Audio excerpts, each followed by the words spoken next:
guest today is a singer, songwriter, and producer and director from Nashville, Tennessee. That's bullshit. She is from Reading, Pennsylvania.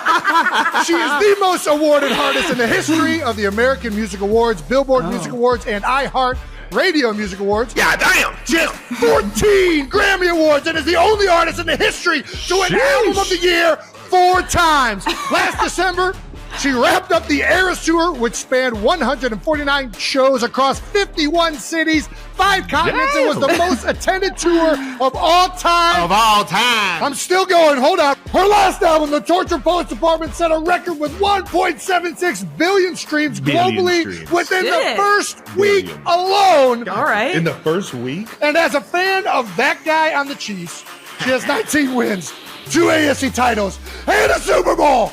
92%ers! Are you ready for it? Making her podcasting debut, the most aggressive guest in the history of shows, Taylor Swift! That intro, Jason! Oh my God! I've seen this before. No, look, his soul has left his body. I'm cramping. I'm cramping. No, that was so good. Thank you. I tried, Tay. Thank you for screaming for like 47 seconds. That was so nice. That was so sweet. Tay, welcome to New Heights. Thank you. Thanks for having me on my favorite podcast. As we all know, you guys have a lot of male sports fans that listen to your podcast. Yeah. And I think we all know that if there's one thing that male sports fans want to see in their spaces and on their screens, it's more of me. Taylor Swift and Travis Kelce surprise reveal their wedding guest list on New Heights podcast. Travis Kelce and Taylor Swift officially announced the big news on August 13th, and it's no coincidence that 13 is Taylor Swift's favorite number.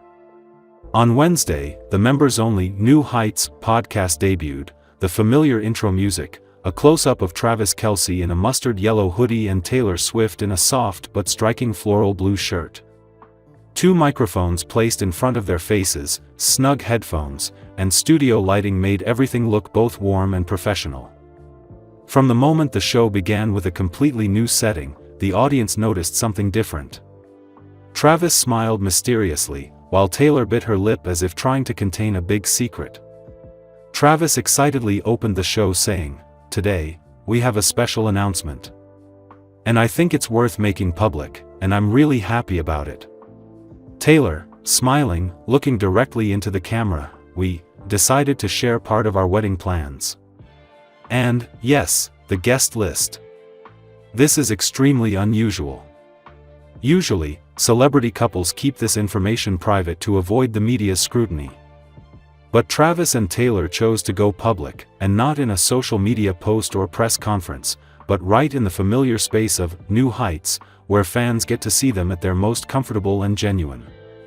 Taylor shared, "Travis and I said, instead of letting the press speculate, why don't we share it ourselves? At least we can do it in a fun and intimate way." Travis chimed in with a big smile. "And best of all, it gives us the opportunity to create one of the most watched podcasts of all time." The absentee who still caused a stir, despite not appearing in person on set, Jason Kelce, Travis's brother and co-host of the show, was still connected via video call. As soon as he heard his brother's announcement, Jason burst out laughing. Jason interrupted, "Wait, are you too serious? Announcing the guest list to millions of viewers?" Taylor, "Yes, Jason. And you're the first person on the wedding MC list." Jason gaped, then pretended to sigh. "I just hope the paparazzi don't follow me when I get there. By the way, how long is this list?" Taylor held a beautifully decorated wooden board, while Travis opened his laptop. They began announcing each group of guests, Travis reading each one out with authority. Andrea and Scott Swift, Taylor's parents. Donna and Ed Kelce, Travis' parents. Kylie Kelce with daughters Finley, Wyatt, Elliot, Bennett. Austin Swift, Taylor's younger brother. Travis recounted the first time he met Taylor's parents in Nashville and was interrogated like a job interview. Taylor recalled meeting Donna Kelce in the VIP box at a Chiefs game and immediately feeling like family. Group 2, friends from the NFL. Patrick and Brittany Mahomes. Chris Jones, Harrison Butker. Some of Travis's close teammates on the Kansas City Chiefs. Travis excitedly recounted Patrick's reaction to the invitation. He texted back right away, "Okay, but I want to do the bouquet for fun." Group 3, Music and Hollywood Stars. Selena Gomez, Blake Lively and Ryan Reynolds. Ed Sheeran, who Taylor says will not escape singing duties at the wedding. Gigi Hadid, Sophie Turner. Some directors, musicians they have worked with. Taylor emphasized, "I want this wedding to be like a concert and a Super Bowl combined." Travis then revealed the special guest. Travis suddenly stopped, glanced at Taylor, and said, "We have another guest who can make everyone in the audience stop." Taylor smiled mischievously. "That person is going to host a special performance, but I won't say the name right now. Take a guess." The audience in the live commentary of the podcast started guessing a lot, from Beyoncé, Paul McCartney, to Jason Kelce rapping. Travis and Taylor revealed that the wedding will be held in a location that has special meaning to both of them and is large enough to accommodate a huge guest list. "We want everyone to feel like they're walking into a fairy tale, but with a tailgate beer garden like at a football game," Taylor said. "And of course, there will be fireworks at the end," Travis added. "Today's list is just the beginning.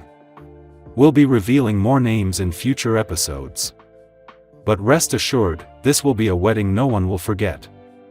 Taylor smiled and held Travis' hand across the table. "Thank you all for joining us. And, see you at the wedding." Taylor Swift virtually blew up the internet on Tuesday morning when she announced the upcoming release of her 12th studio album, The Life of a Showgirl, in a clip from her boyfriend Travis Kelce's podcast. The Grammy winner joined the NFL star on New Heights, alongside his co-host and brother, Jason Kelce, marking her first appearance on any podcast, a high honor reserved for her boyfriend of 2 years. Yet the book that caught the eyes of the Swifties was one on Casa Wabi, a non-profit art foundation located on Mexico's Pacific coast. It was founded in 2014 by Bosco Sodi, and most significantly, has been used as a wedding venue in the past. Casa Wabi faces onto a stunning beach and features an observatory that can be hired out for weddings, such as this one featured in Vogue. Some have speculated this could mean that Taylor and Travis have already tied the knot at the magical location, or have plans to do so in the near future. While it might seem like a far-fetched theory, Taylor is known to constantly leave Easter egg clues for her upcoming albums and projects, creating a kind of game with her fans.